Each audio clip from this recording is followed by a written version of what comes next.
우리가 상상력을 동원해서 요한복음 13장의 자리로 한번 가보도록 하겠습니다. 우리 친구들도 한번 상상을 해보는 거예요.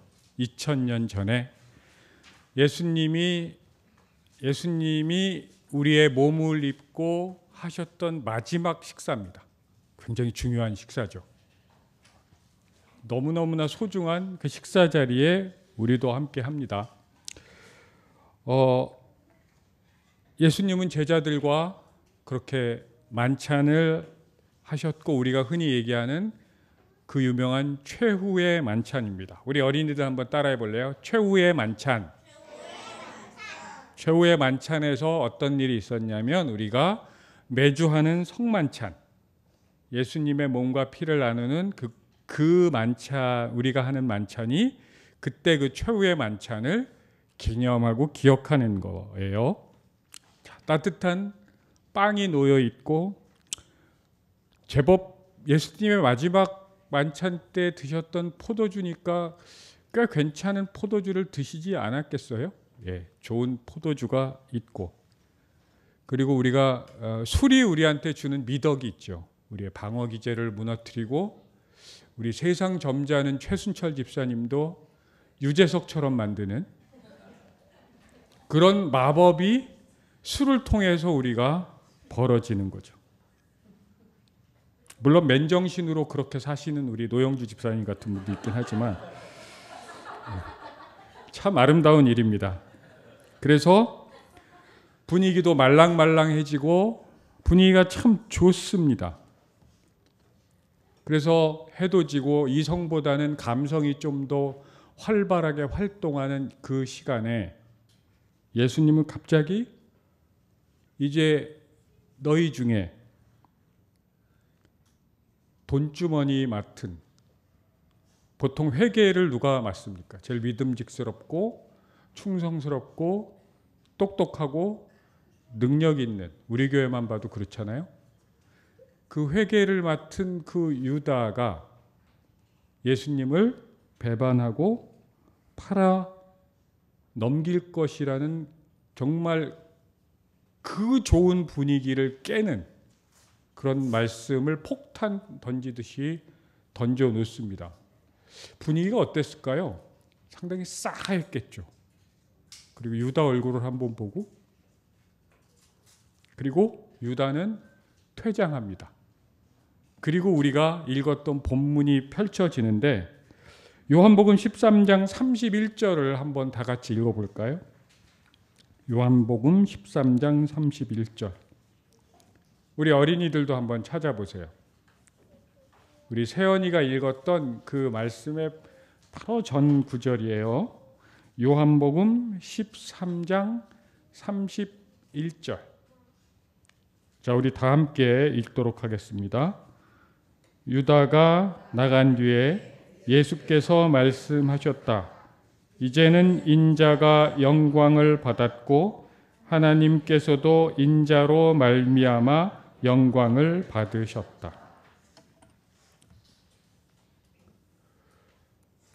가장 최측근에서 예수님 옆에서 함께 했고, 함께 일을 했고, 앞으로도 당신의 나라를 확장시켜 나갈 거라고 모두가 믿어 의심치 않았던 그 제자, 돈주머니까지 맡았던 그 제자가 배반을 하고요. 그리고 그 한 명뿐만 아니라 수제자인 베드로의 배반도 내다보셨고, 거기에 있는 단 한 녀석도 예외 없이 다 배신해서 뿔뿔이 흩어질 거라고, 그 모든 것들을 보셨던 예수님께서 실패죠. 여러분이 스승이었다고 생각을 해보세요. 내가 열과 성의를 다해서 3년 동안 예수님은 결국은 그 제자들을 키워내시느라고 모든 삶을 갈아 넣으셨는데, 걔네들이 전부 다 등을 돌릴 것이다 라는 것들이 명백해진 그때, 그리고 바로 직후에 그 제자의 배신으로 인해서 예수님은 이제 체포되시고 그 다음날 처형되실 거라는 사실을 예수님은 분명히 아셨는데 정말 맥락에 맞지 않는 말씀을 하시죠. 인자가, 내가 하늘의 영광을 얻었다고. 그래서 영광과 관련된 단어를 재민이에게 물어봤습니다. 영광과 관련돼서 떠오르는 키워드들을 한번 뽑아줘. 그랬더니 이런 단어들이 쭉 떠올랐어요. 빛나는 큰 명예, 자랑, 뛰어난 업적, 찬사, 사회적 인정, 성공. 이제 식사가 곧 마무리가 되고 설거지가 쌓이면 뭐 베드로가 해, 누가 해, 뭐 이런 얘기들이 오가는 그 시간이 다가오면 이 키워드와는 정반대의 일들이 예수님께 펼쳐지고 예수님이 정말 공들여서 구축해 놨던 그 공동체의 기반이 무너질 텐데 예수님은 그때 당신의 영광을 선포하십니다. 이게 정말 이상하죠. 예수님이 오병이어의 기적을 일으키고 죽은 사람을 살리고 이럴 때 당신이 영광을 얻었다고 선포하지 않고 누가 봐도 패배, 악의 그 어둠의 세력에게 완벽한 패배, 그냥 패배도 아니라 이제 다시는 재건이 불가능할 완벽한 기초부터 무너질 것 같은 그 패배의 그 순간에 예수님은 영광을 얻었다고 말씀하십니다.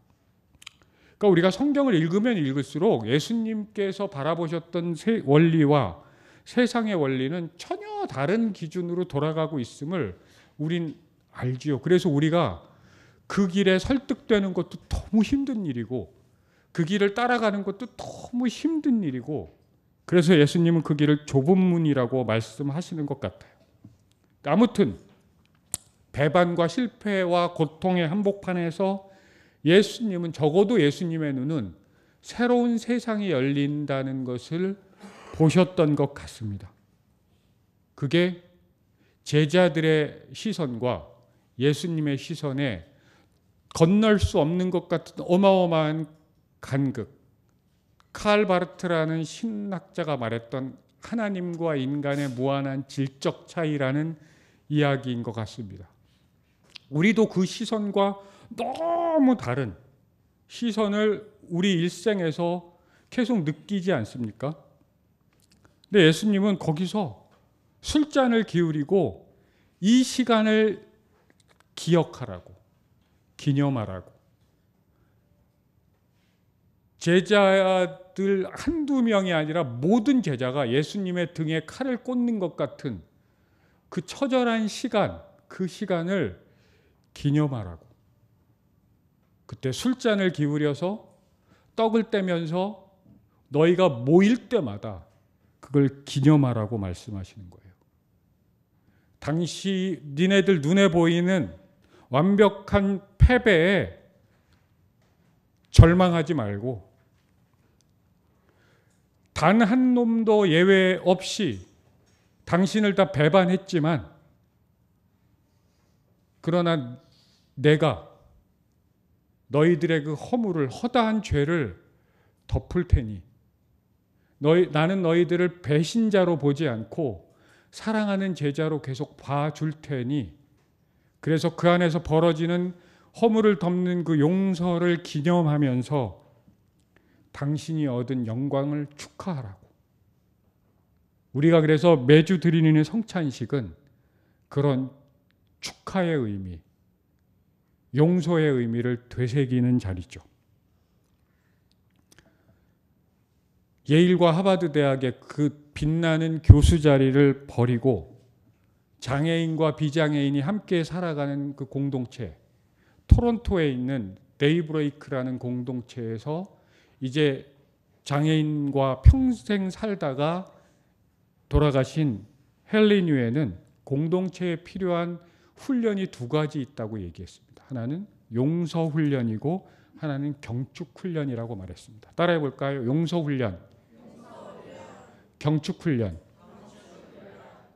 훈련이라는 건 저절로 되지는 않는다는 거죠. 숨쉬기 훈련을 하진 않잖아요, 우리가. 그런데 우리는 훈련을 합니다. 저절로 되지 않기 때문에. 모든 형태의 공동체, 관계는 용서와 경축, 축하 이 두 가지가 있어야 존재할 수 있다고 이야기하지요. 그게 예수님이 마련한 최후의 만찬에서 벌어지는 일입니다.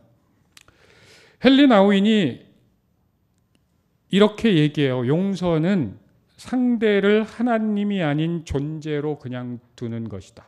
따라해 볼까요? 용서는 상대를 하나님이 아닌 그 자체 존재로 그냥 두는 것이다.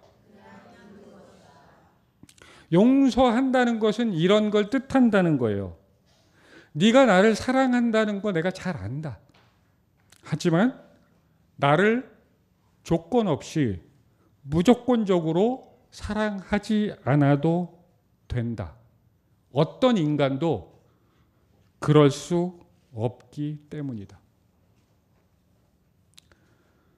공동체를 살면서 이 사람뿐만 아니라 공동체를 살아갔던 위대한 영혼들의 이야기를 들어보면 다 그 얘기를 합니다. 우리가 사랑하죠. 우리 이은미 집사님을 사랑하죠. 유상택 어디 가셨나? 아, 예, 해필. 이게 확실히 계시가 오나 봐요. 안 오는 분들한테. 사랑하죠, 이분을. 그런데 왜 우리는 사랑에 구멍이 뚫려 있는 것 같을까요?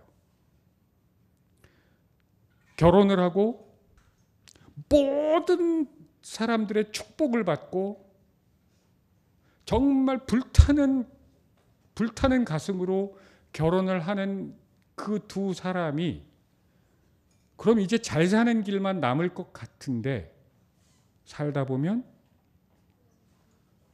저 인간은 내가 미쳤지. 제가 그랬다는 건 절대로 아닙니다. 저 인간하고 내가 왜 살았을까? 이 땅 5대양 6대주에서 그 부부 사이에서 벌어지는 일반적인 일입니다. 심지어는 내가 배 아파서 난 내 아이도 나는 왜 쟤를 사랑하고 싶을 때만 사랑하게 되지? 내 아이도. 제 인생을 이렇게 돌아봐도 사랑의 질감의 관점에서 볼 때 나를 정말 가장 차고 넘칠 정도로 사랑했던 분이 우리 엄마예요. 근데 나는 왜 그 사랑에 많은 부분들 질려 있었을까? 알고 보면 불쌍해요, 둘 다. 여러분 그렇지 않아요? 막 사랑해요. 막 넘치도록 사랑하는데 왜 우린 그 사랑이 넘쳤는데 왜 결핍이라고 느껴질까요? 그 사랑에서 상처를 받을까요? 사랑하면 신뢰와 존중이 막 쌓여야 되는데 그 사랑하는 사람에게서 상처를 받잖아요. 왜 그럴까요? 조건 없이 사랑할 수 있는 능력이 우리에게 없어서 아닐까? 여전히 어떻게 사랑해야 되는지 우리는 알 수가 없다. 심지어는 내가 나를 어떻게 사랑해야 되는지 모르겠어요. 그래서 이승철이 노래했잖아요. 사랑 참 어렵다고. 제 인생 드라마 중에 하나인 응답하라 1988에서 아빠인 성동일이 둘째 딸 덕선이에게 이렇게 말하죠. 아빠가 처음이잖여. 그러니까 딸이 조금만 봐줘. 저는 그 말이 가슴에 팍 꽂힌 건 저만일까요? 아빠도 처음인데 저도 제 인생에서 목사가 처음이에요. 그러니까 저 좀 봐주세요. 그런 의미에서 옆에 분들에게 이렇게 인사하도록 하겠습니다. 나도 우리 어린이들도 서로 얘기해봐. 서하랑 가은이 옆에 같이 나도 이번 생이 처음이야. 나 조금만 봐줘.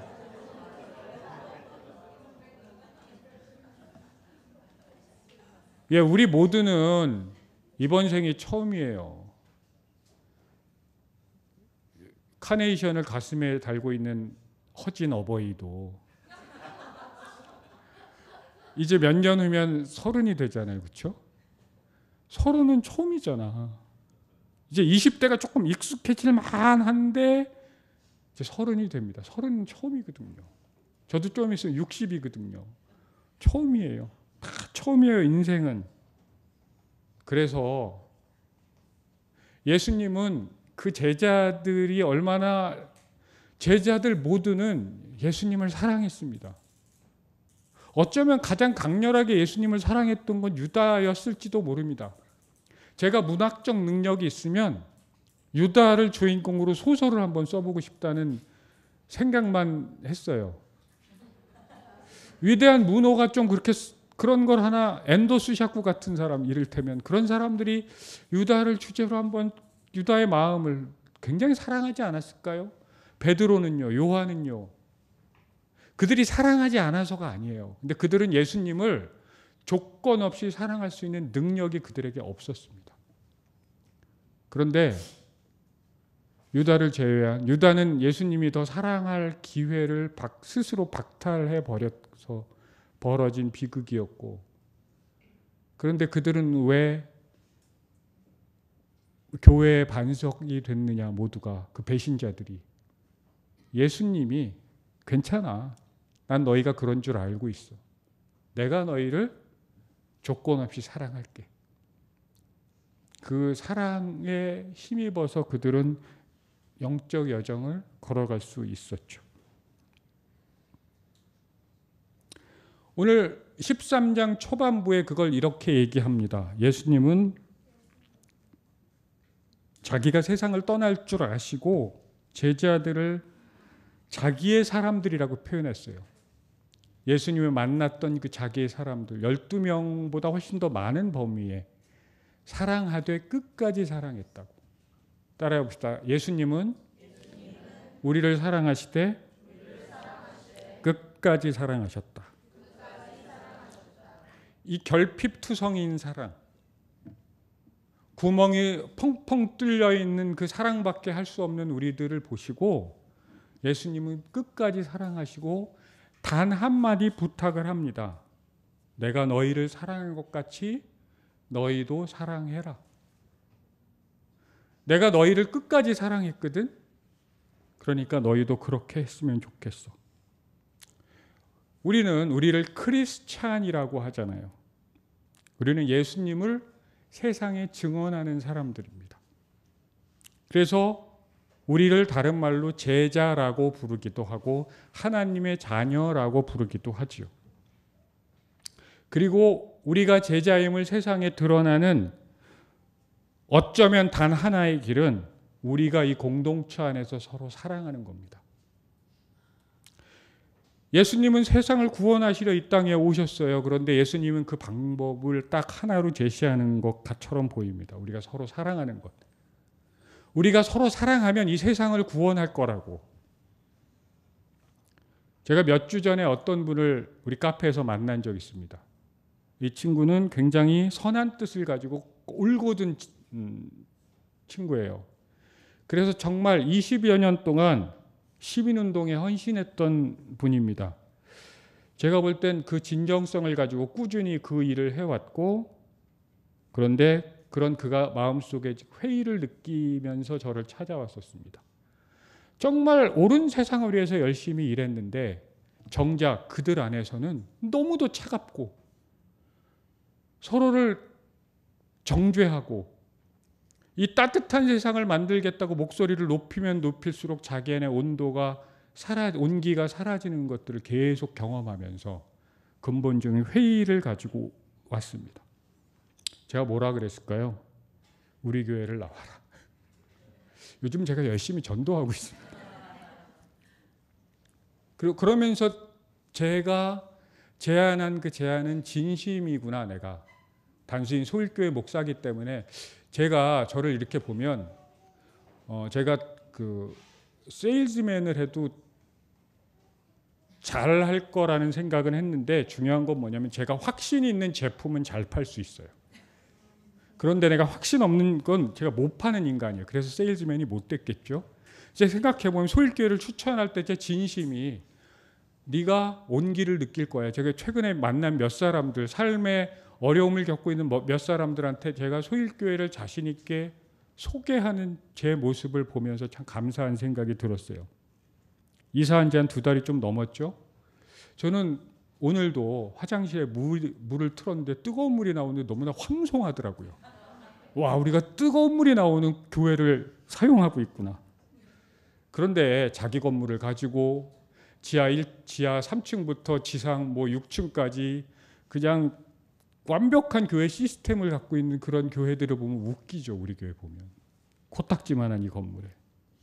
그런데 저는 이게 너무나 감사한. 그래서 우리 교회 모 권사님이 저한테 이렇게 말씀하셨어요. 그 워딩을 그대로 얘기한. 목사님 참 좋으시겠어요.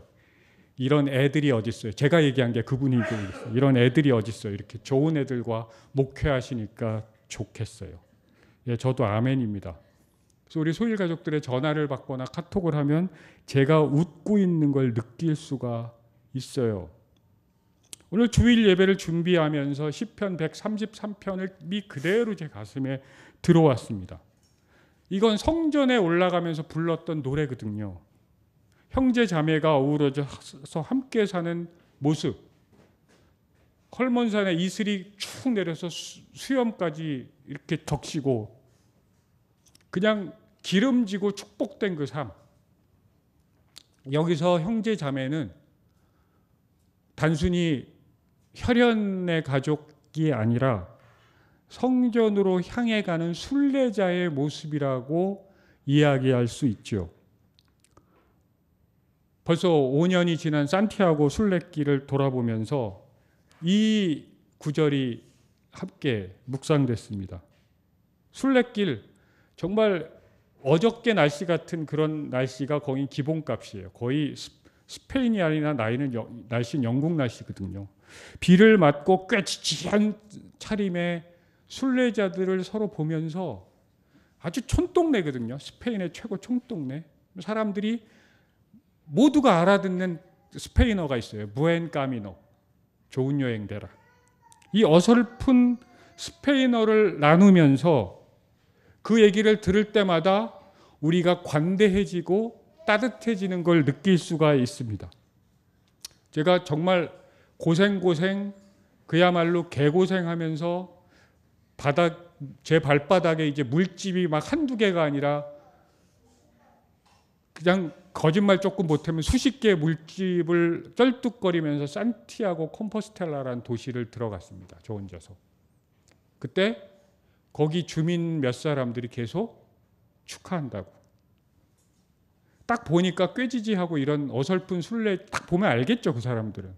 관광객인지 한 달 동안 걸어온 사람인지. 한두 명이 아니라 그 남녀노소 할 것 없이 저를 맞이하는 그 도시의 사람들이 축하한다는 말을 쭉 하면서 사실은 볼 게 별로 없는 도시예요. 관광으로 보면 별 매력이 없는 도시였습니다. 그런데 그 도시에서 느꼈던 거 여기서는 경축의 도시구나. 축하를 해주는 도시구나. 영적 여정을 걷는 이유로. 일반적인 시선으로는 축하할 게 없어요. 뭐 대단한 것도 아니고.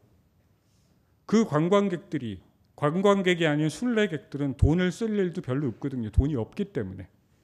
그런데 축하한다고 얘기하는 거죠.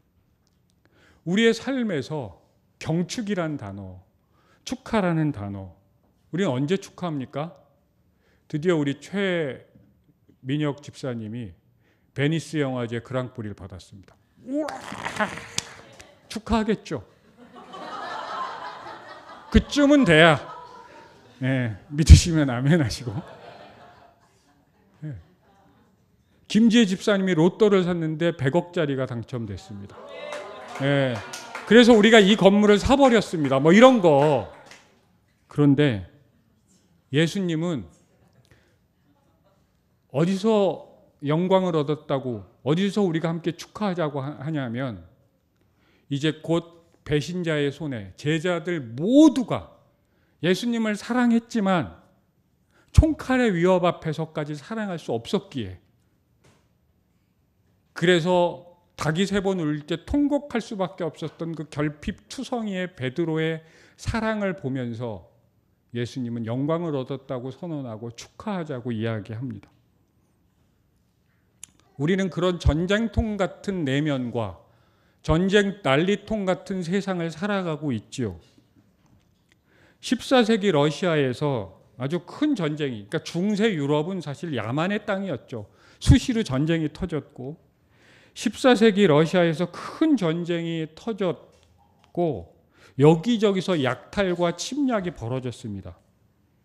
모스크바 외곽에 사는 수도사들은 아주 불안하고 초조하고 신경이 날카롭게 곤두서 있는 상태에서 기도도 별로 할 수 없었던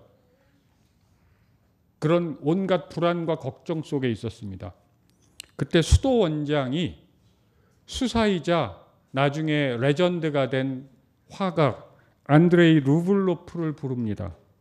그래서 그림 한 점을 주문해요. 그가 주문했던 건 딱 하나예요.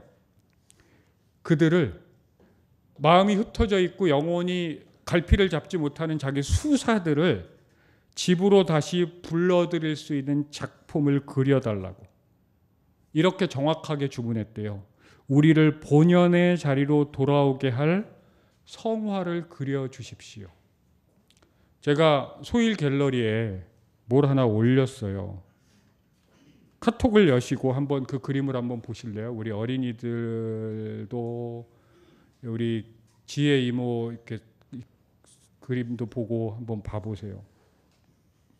이게 그 그림입니다.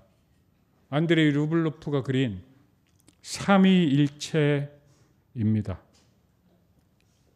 그러니까 외부에서 전쟁의 소문이 넘쳐나고 약탈과 침략이 막 넘쳐나는 그때에 집으로 삼을 만한, 우리가 다시 기도의 자리로 돌아올 수 있는, 우리가 하나님을 사랑하기에는 이 세상이 너무나 어두워서 결핍되어 있는 내 사랑으로는 그 온전한 하나님의 사랑을 느낄 수 없을 정도로 마음이 흩어져 버릴 때, 그 우리를 사랑하시되 끝까지 사랑하셨던 그분의 사랑을 다시 경험할 수 있는 그런 작품을 그려달라고. 제가 20대 초반에 이 그림을 봤을 때는 좀 어이가 없었습니다. 이게 대단한 작품이라는데, 좀 그냥 막 말하면, 제가 어렸을 때 동네 미장원에서 파마한 아줌마들끼리 앉아가지고 수다 떨고 같은, 이게 뭐 대단한, 뭐야 이게 삼위일체라는 거예요. 안드레이 루블로프는. 점점 이 그림을 묵상했던 다른 영성가들의 글도 한번 읽어보고 이 그림도 한번 보고, 그래서 제 서재에는 제가 떼제 공동체에서 사온 이 작품이 놓여 있습니다. 이 완벽한 삼위일체의 교제 안에, 이 삼각형 교제 안에 서로가 서로를 조건 없이 바라보는, 있는 그대로 바라보는 그 시선 안에 서로의 존재를 축하하고 있는 그 모습입니다. 여기서 벌어지는 그 경축 공동체 안에 그 그림을 보는 우리 모두를 초대하고 있는 거죠. 관상적 태도라는 말이 영성 훈련에서 굉장히 중요한 말이거든요. 관상적 태도가 뭘까요? 그건 하나님을 하나님으로 보고, 나를 있는 그대로 나로 보고, 저 사람을 저 사람 있는 그대로 보는 거예요. 우리는 기대를 합니다. 심지어 우리 아이들한테 그런 얘기를 참 많이 나누거든요. 우리 애들이 좀 성숙했으면 좋겠다고. 그래서 어저께 제가 어떤 분하고 그런 얘기했거든요. 애들이 성숙하면 병든 거예요. 애들은 미성년자잖아요. 우린 교육을 하면서 기대를 하죠. 그런데 그거보다 훨씬 중요한 건 그 존재를 있는 그대로 축하하는 거예요. 우리가 그 시선을 잃어버릴 때 우리는 나에 대해서 끝까지 사랑하셨던 예수님의 시선을 놓쳐버리게 되고, 나와 만나는 가족과 친구와의 공동체 안에서 그 시선을 놓쳐버리게 되고, 어쩔 수 없이 참 사랑하는데, 참 이 공동체를 아끼는데 서로에게 내가 원치 않는 상처를 주는 그런 사랑을 할 수밖에 없는 존재입니다. 이 경축 공동체 안에는 그래서 허다한 죄를 덮는 사랑이 존재하는 겁니다. 그래서 우리의 예배는 우리의 모든 존재를 축하하는 자리입니다. 그렇게 우리의 언어를 잠시 멈추고 하나님의 언어 안으로 들어갑니다. 그래서 우리는 종소리가 나면 우리 아이들을 축하하면서, 너희들의 존재를 축복하면서 예배의 문을 여는 겁니다. 침묵을 하고 함께 노래를 부르고 말씀을 나누고, 우리의 허다한 죄를 덮으셨던 그 예수님께서 마련하신 그 만찬에 온 몸으로 참여하는 거죠. 혀로, 목구멍으로, 손바닥의 느낌으로 다 참여하는 겁니다. 그럼에도 불구하고 어느 누구도 나를 그대로 조건 없이 사랑해 줄 수 없는 인간 조건을 외면하지 않고, 그것 때문에 상처받지도 않고, 그것을 있는 그대로 받아들이면서 우린 그렇게 서로를 축하하는 겁니다. 그렇게 우리는 허다한 죄를 덮는 사랑으로 우리는 한 걸음 한 걸음 걸어갑니다.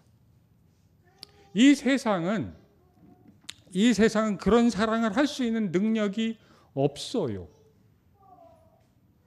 그래서 이런저런 전문가 집단이 대안을 제시하기도 하고, 이렇게 여러 가지 조건과 환경을 만들기도 하고 하지만, 그러나 그 안에서 느끼는 뻥 뚫린 그 결핍의 공허. 그래서 우리는 우리의 눈을 들어서 성부, 성자, 성령 안에서 서로를 완벽하게 축하하고 있는 그분들의 교제 안으로 우리는 들어갈 수 있습니다.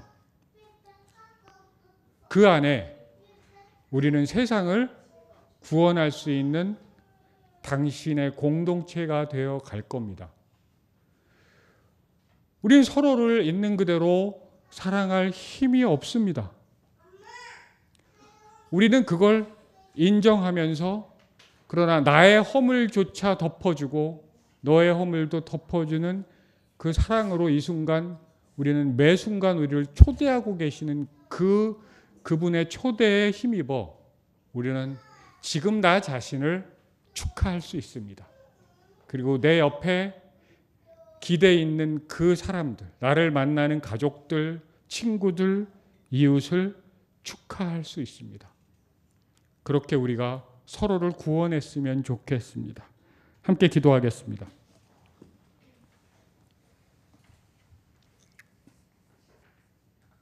하나님, 우리를 사랑하시되 끝까지 사랑하셨던 당신의 모습을 우리가 잊을 때가 많습니다. 하나님, 다시 한번 우리의 이 부족하고 결핍투성이인 우리의 모습을 축하하셨던 당신의 시선을 바라보게 하여 주시옵소서. 그렇게 우리가 그 시선으로 나와 내 이웃을 바라보며 세상을 구원해 나가는 사람들 되게 하여 주시옵소서. 예수님의 이름으로 기도합니다. 아멘.